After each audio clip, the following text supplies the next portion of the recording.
वडाळा गावचे अद्ययावत स्मशानभूमी गटारमुक्त गाव करण्यासाठी राबवलेले शोषखड्डे उपक्रम वाखाणण्याजोगे आहे.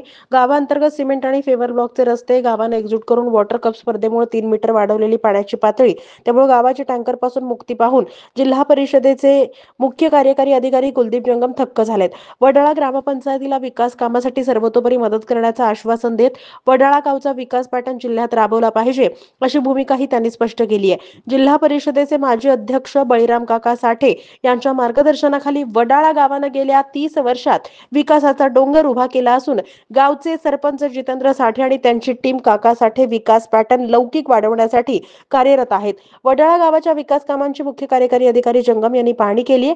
स्मशानभूमीचा केलेला विकास पाहून जंगम थक्क झाले. वडाळा गावच्या विकास कामांचं त्यांनी कौतुक केलं. बळीराम काका साठे पंचायत समितीचे माजी उपसभापती जितेंद्र शीलवंत, मोहोळ नागरी पतसंस्थेचे चेअरमन कौशिक गायकवाड, वडाळा गावचे उपसरपंच अनिल माळी, माजी सरपंच विकास गाडे, माजी सरपंच प्रभाकर गायकवाड, ग्रामपंचायत सदस्य संपत गाडे, दिलीप जमदाडे, मनोज साठे, राजेंद्र गाडे, पडसाळीचे सरपंच समाधान रोकडे, ग्रामसेवक अनिल शिंदे हे यावेळी उपस्थित होते.